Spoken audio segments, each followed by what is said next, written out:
Hello friends, class 10 के लिए अर्धवार्षिक परीक्षा जो होने वाली है उसके लिए टॉप इम्पोर्टेंट एमसीक्यू लेकर आए हैं जो आपके लिए परीक्षा में बहुत ही महत्वपूर्ण साबित होने वाली है, इसलिए शुरू से अंत तक वीडियो में बने रहें।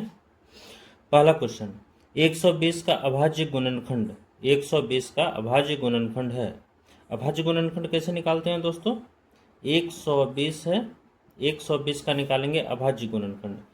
सबसे पहले इनका लघुत्तम विधि से भाग देंगे। 2 को 120 से भाग देंगे 60 आएगा, फिर 2 को देंगे 30 आएगा, फिर 2 को देंगे 15 आएगा, 3 को देंगे 5 आएगा। अभाज्य गुणनखंड क्या हो गया? 2 गुना 2 गुना 2 गुना 3 गुना 5, यानी कि 3 को 2, 1 2 3, 3 को 2, 3 को 2 किस में है? इसमें है और इसमें है, यानी 1 और 3 में है। उसके बाद 3 गुना 5, यहाँ 3 गुना 7 खत्म हो गया ये वाला 3 नंबर, तो 3 गुना 5, यानी अभाज्य गुणनखंड 120 का क्या हो गया?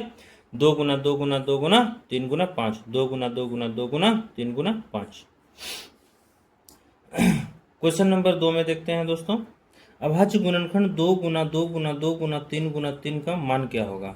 2 गुना 2 गुना 2 गुना 3 का मान क्या होगा? सबसे सिंपल है, सबको गुना कर देना है। 2 गुना 2 गुना 2 गुना 3 गुना 3, इनका मान क्या होगा? तो 2 को 2 से गुना करेंगे 4, 4 को 2 से गुना करेंगे 8, 8 को 3 से गुना करेंगे 8 से 24, 24 को 3 से गुना करेंगे हो जाएगा 72, यानी इतना का मान किसके बराबर होगा? 72 के बराबर।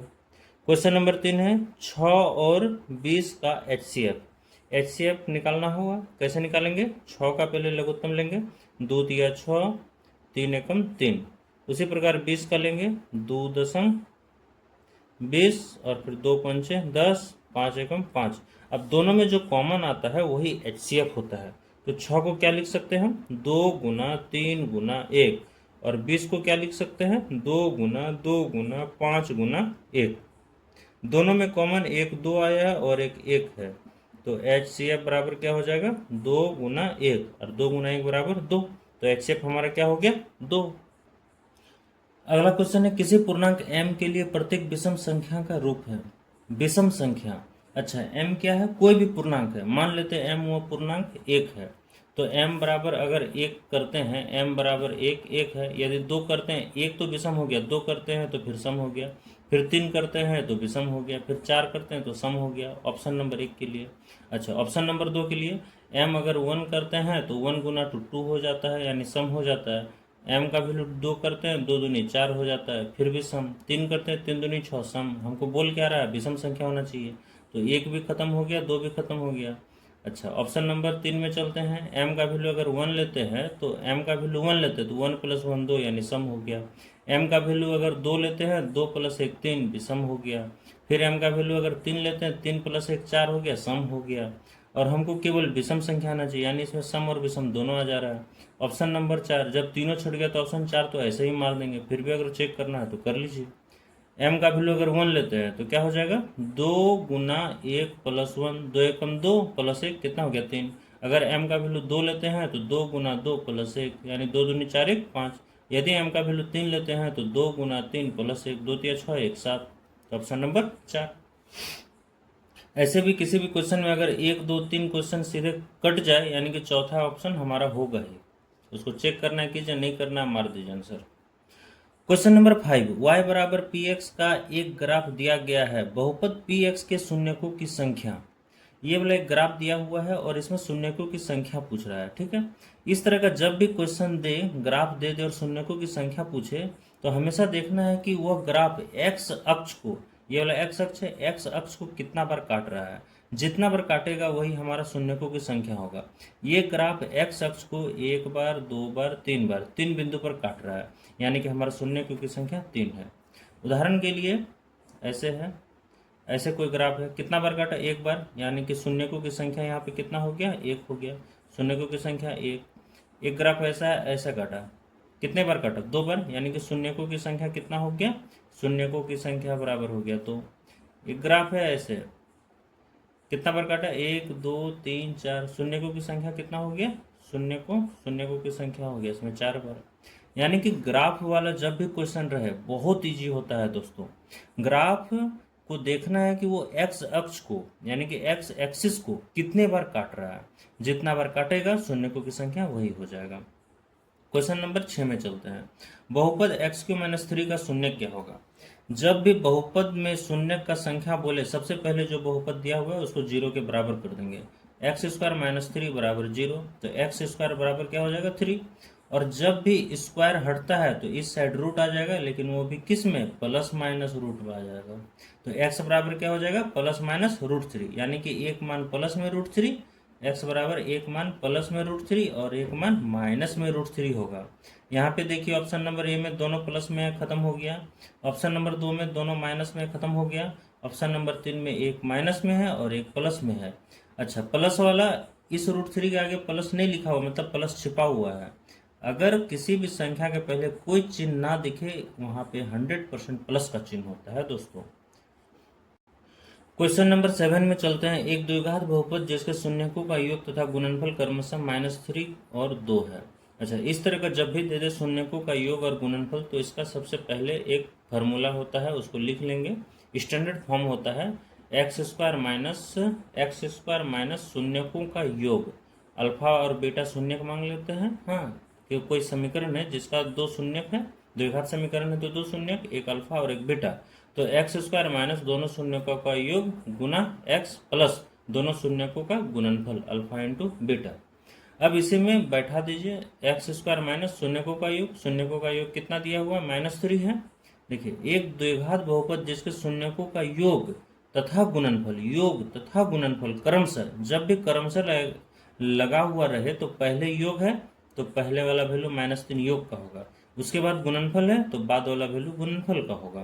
तो x² - शून्यकों का योग अल्फा प्लस बीटा, शून्यकों का योग कितना है? -3, तो माइनस में 3x प्लस शून्यकों का गुणनफल कितना है? 2 x²। अब ये माइनस और ये ब्रैकेट के अंदर जो माइनस है दोनों आपस में गुना हो जाएगा, और माइनस का माइनस से गुना प्लस होता है, तो ये वाला 3 हो जाएगा इंटू x प्लस में 2।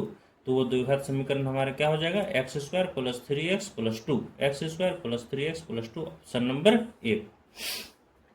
5 नंबर में चलते हैं। यदि a1/a2 बराबर है b1/b2 बराबर नहीं है c1/c2, तो वो समीकरण का निकाय a1x + b1y + c1 = 0 और a2x + b2y + c2 = 0 का हल है, नहीं है, अद्वितीय है, अपरिमित रूप से अनेक है। इस तरह का जब भी 3 कंडीशन होता है, पहला a1/a2 बराबर b1/b2,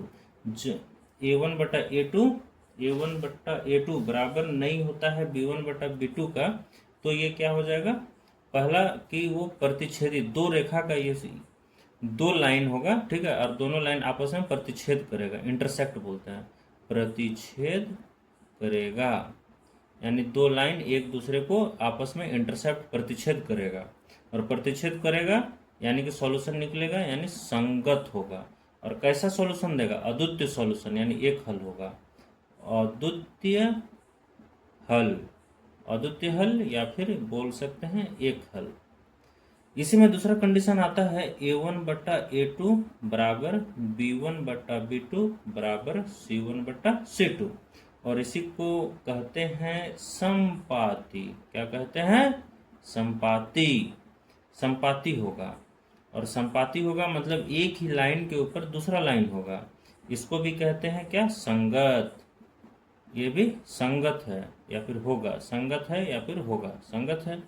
और इसमें अनेक हल होगा। कितना हल होगा? अनेक हल। और तीसरा कंडीशन आ जाता है, तीसरा केस a1/a2 बराबर b1/b2 बराबर नहीं होगा c1/c2 का। यह होता है समांतर का या समानांतर का, और ये संगत नहीं होगा, जिसमें दो मतलब कि एक बार इंटरसेप्ट करे या फिर एक लाइन के ऊपर दूसरा लाइन कोइंसिडेंट हो, यानी कि उससे सॉल्यूशन निकलेगा, यानी कि एक्स वाई का मान निकलेगा, तो उसको बोलेंगे संगत, और जिसमें नहीं निकलेगा उसको बोलेंगे असंगत। क्या बोलेंगे दोस्तों? असंगत। और असंगत होगा तो कोई हल नहीं निकलेगा, कोई हल नहीं निकलेगा। यदि हल निकलेगा तो संगत, हल नहीं निकलेगा तो असंगत। अच्छा, ये क्या है? a1/a2 बराबर b1/b2 बराबर नहीं है c1/c2, तो बोल रहा है समीकरण का निकाय a1x b1y c1 = 0, a2x b2y c2 = 0, ये वाला कंडीशन कब होता है? समांतर में, और समांतर में कोई हल निकलेगा? कोई हल नहीं निकलेगा। तो कौन सा हो जाएगा? Option number A. Question number 9, रैखिक समीकरण का युग्म क्या है? 2x माइनस वाई बराबर 5 और 2x plus 3x plus 2y बराबर 4 का हल। अच्छा, इसको हल करना कैसे करेंगे? पहले दिया हुआ 2x माइनस वाई बराबर 5, इसको लिख लेंगे इक्वेशन 1, और दूसरा हो जाएगा 3x प्लस में 2y बराबर में हो जाएगा 4, ये इक्वेशन नंबर 2। यहाँ x के आगे x का गुणांक है 3, समीकरण 1 को 3 से गुना कर देंगे, x का गुणांक समीकरण 1 में 2 है, उसको समीकरण 2 से गुना कर देंगे। अब 3 को ये पूरा समीकरण में, समीकरण 1 में 3 पूरा समीकरण में मल्टीप्लाई करेंगे, और इक्वेशन नंबर 2 में 2 से पूरा समीकरण को मल्टीप्लाई करेंगे, यानी गुना करेंगे। तो 3 से गुना करेंगे तो कितना हो जाएगा? 6x माइनस 3 को y से गुना करेंगे तो 3y बराबर 3 × 5 = 15। अब 2 से गुना करेंगे इसको 6x प्लस में 2 को 2 से गुना करेंगे 4y बराबर 2 को 4 से गुना करेंगे 8। अच्छा, इसके आगे प्लस है तो यहाँ पे इस तरह जब भी सॉल्व करेंगे, इसके आगे प्लस है तो इसके नीचे माइनस देंगे, यहाँ पे प्लस है तो इसके नीचे माइनस, 8 के आगे यहाँ कुछ नहीं है मतलब प्लस है, यानी नीचे देंगे माइनस। अच्छा, ये भी प्लस में है। अब जैसे ये साइन दिए तो ये साइन का वैल्यू खत्म हो गया। 6 के आगे प्लस है, यहाँ 6 के आगे माइनस है, यानी सेम सेम में कट गया। माइनस माइनस प्लस होता है, लेकिन चिन्ह माइनस का होता है, तो -3y -4y -7y बराबर 15 में से -8 जाएगा। अब ये प्लस का साइन वैल्यू खत्म हो गया, अब ये माइनस है, तो 15 में से 8 गया 7, तो y बराबर कितना हो जाएगा? 7/-7, यानी कि -1। अब इस -1 को इक्वेशन 1 या इक्वेशन 2 किसी में रख दीजिए, x का मान निकल जाएगा। अब इक्वेशन 1 में अगर रखते हैं x का मान -1, ये वाला इक्वेशन 1 में क्या निकलेगा? 2x माइनस -1 बराबर 5, तो 2x माइनस माइनस प्लस 1 बराबर 5, तो 2x बराबर 5 - 1, तो 2x बराबर 5 में से 1 गया 4, तो x बराबर 4 में से 2 गया 2।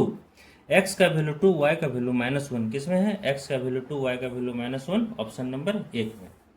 10वां नंबर क्वेश्चन कहता है रैखिक समीकरण युग्म जिसका हल होता है कहलाता है। रैखिक समीकरण युग्म जिसका हल होता है, हल केवल 2 ही तरह का होता है। किसका किसका हल होता है? पहला हल आपस में इंटरसेप्ट करता है, जिसको कहते हैं a1/a2 b1/b2 बराबर नहीं है। और दूसरा हल किसका होता है? संपाती का, यानी एक लाइन के ऊपर दूसरा लाइन होता है। इसका क्या होता है कंडीशन? a1/a2 बराबर b1/b2 बराबर c1/c2। इसमें एक हल निकलेगा और इसमें अनंत हल निकलेगा, यानी कि अनेक भी बोल सकते हैं, अनंत भी। और तीसरा होता है a1/a2 बराबर b1/b2 बराबर नहीं होता है c1/c2 का। ये किसका होता है? समानांतर का, और इसका हल नहीं होता है। जिसका हल होता है उसको संगत कहते हैं। ये वाला कंडीशन 1 संगत है, कंडीशन 2 भी संगत है, लेकिन कंडीशन 3 संगत नहीं है। और इसमें कह रहा है रैखिक समीकरण युग्म जिसका हल होता है कहलाता है, क्या कहलाता है? संगत। थैंक यू दोस्तों।